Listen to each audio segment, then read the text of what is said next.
All right, I'm going to give you a little handheld tour, an update of what I've done.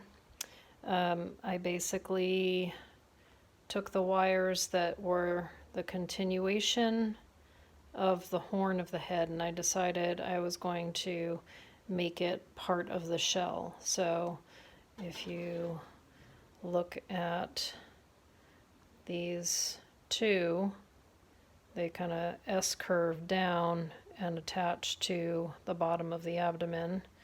And then this one is now becoming the split between the two beetle wings on the back side.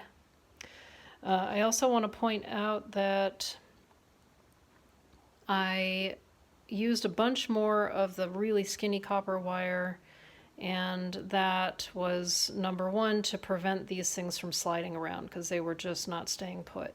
And so I bound the join again with the thin copper wire, but then I decided I would turn it into a bit of an aesthetic feature and bind all the way down around the base of the horn to the next join. So that's something that I'm going to continue all the way around. You can't really get away with like doing it on one side but not doing it on the other.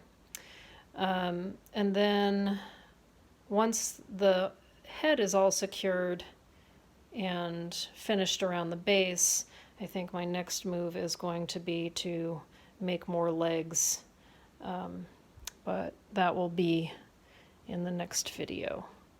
So he's starting to clean up. Still, of course, have to do the horn and the rest of the face down here.